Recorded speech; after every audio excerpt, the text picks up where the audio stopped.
NASCAR has been on the receiving end of things recently, especially with the media rights and the business model not being accepted by the team owners.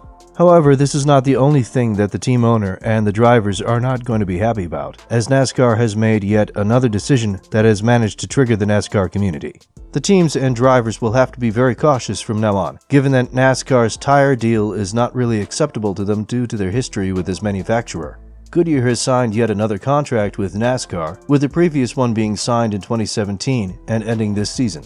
Although this manufacturer has proven to be mostly reliable, there have been many blowouts that we are going to discuss later in this video, which is why the team owners are calling for more caution from NASCAR prior to these deals being extended.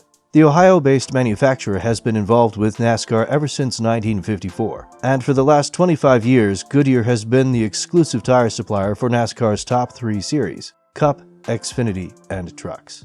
Obviously, NASCAR is very happy from a financial and reliable point of view, although the latter isn't truly 100% satisfying to the team owners. But the contract has been renewed, making Goodyear the longest-running continuous partner in NASCAR history. The extension of the contract will also include continued sponsorship of the annual Goodyear 400, part of the Darlington SC Raceway Spring Race Weekend and the official Throwback Weekend race of each season. The announcement was made from Nashville, Tennessee by Richard J. Kramer, Chairman, CEO, and President of Goodyear, who added, "From our manufacturing plants to offices around the world, racing is ingrained in our culture, and the importance of our relationship with NASCAR is reflected in the quality, performance, and engineering we put into every Goodyear Eagle race tire. Our performance on the racetrack plays an active role in the success of the sport and inspired the development of our consumer tires, fueling our commitment to take performance and innovation to the next level." But it goes without saying that the relationship between NASCAR and Goodyear has evolved significantly, simply because NASCAR has served as a testing ground for generations of Goodyear racing tire engineers, innovating, preparing, and supplying tires that meet the most harsh and demanding track conditions. If you are building bad tires, you don't get to stay in the sport.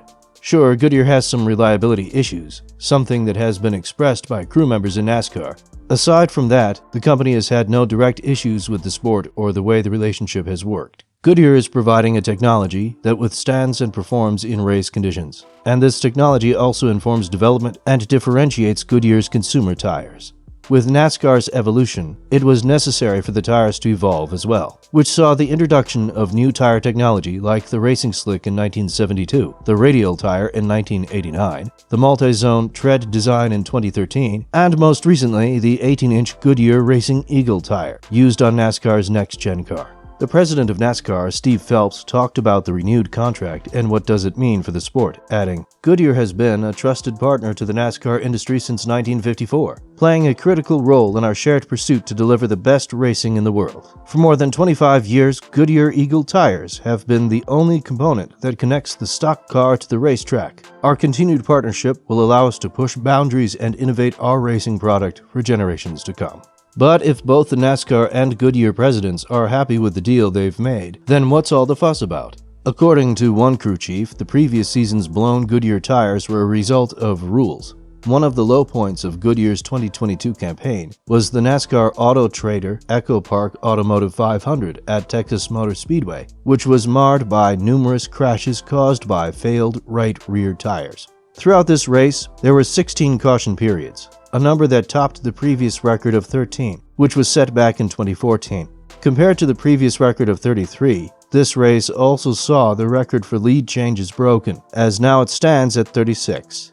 Many of these lead changes occurred as a result of race leaders experiencing tire failure, which Goodyear does not want in their campaign to renew their contract with NASCAR, though it does not appear to bother the sport's governing body at all. It is obvious that the team members and drivers who suffered tire failures will be dissatisfied with how the race ended for them prematurely due to tire failure. However, post-race analysis gave us the suggestion that it was not a coincidence that the cars that suffered from this failure were faster than others on the track at that time, which is exactly why these cars suffered from the problem they did. Scott Miller, the Senior Vice President of Competition, spoke about this issue, adding, "We met with the teams, working through what the setups were, what the air pressures were to try to get to the bottom of it. There were a lot of teams that reported no problems to us post-race. They did admit to being on the conservative side in terms of air pressure and being closer to the suggested minimums that Goodyear recommended. The period following the race was very active between team members and Goodyear engineers, with the engineers wishing to learn how the teams were using their tires. The Goodyear director of race tire sales, Greg Stucker, spoke about this situation in a post-race interview, adding, "We've seen a lot of right rear tire issues tonight, not dissimilar to what we saw earlier in the year in Atlanta. We are getting as much information as we can from the teams, trying to understand where they are with regard to their settings, air pressure, camber, suspension, and so forth. I can say without a doubt air pressure is playing into it. We know that plays a part. I'm not saying that's the only thing, but it is certainly a factor. And we're just trying to understand everything else that might be going on." Is this the true problem, however? If you ask Rodney Childers, who is the crew chief for Stewart-Haas driver Kevin Harvick, this is not the root of the problem. Rodney believes that NASCAR's suspension travel limits and the aerodynamic benefits of getting the car lower to the ground are the primary causes of blown tires, which his driver experienced in the previously mentioned race in Texas. The reason there are tire issues is the shock limiter rule. The teams wouldn't be running the tires with lower pressure if you could get the car lower in the back and the diffuser to its optimal downforce point. If you could run the car lower with the suspension, you would actually run more air in the tires to keep the travel more consistent. Another option that would help us is make the rear diffuser where it makes the most downforce with it a half-inch higher than it is. Kinda impossible. So, what is the solution to this issue? Obviously, there needs to be one because Goodyear is here to stay. The crew chief would prefer to lower the cars by adjusting the suspension to get the diffuser closer to the ground. Therefore, it would be able to create more downforce. But according to Childers, this is not an option. He also stated that NASCAR teams are unable to lower the diffuser to the optimal position for maximum downforce because doing so causes the car to be locked by the limiters. The only way, according to him, to get it lower and go faster is to let air out of the tires, something that is not yet allowed by NASCAR.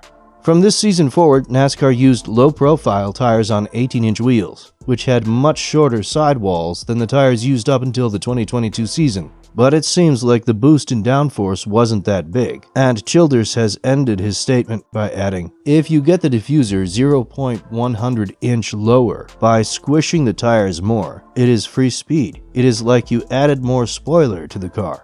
Obviously, NASCAR does have some issues to handle, now that the team owners are mad about the business model, and the TV media rights are yet to be renewed. Some interesting times lie ahead of the sport. We're waiting to see how things play out. And as of now, things could spiral out of control, resulting in a situation similar to the IndyCar 500, a potential split within the sport. What do you think about NASCAR's tire deal with Goodyear? Let us know in the comments below.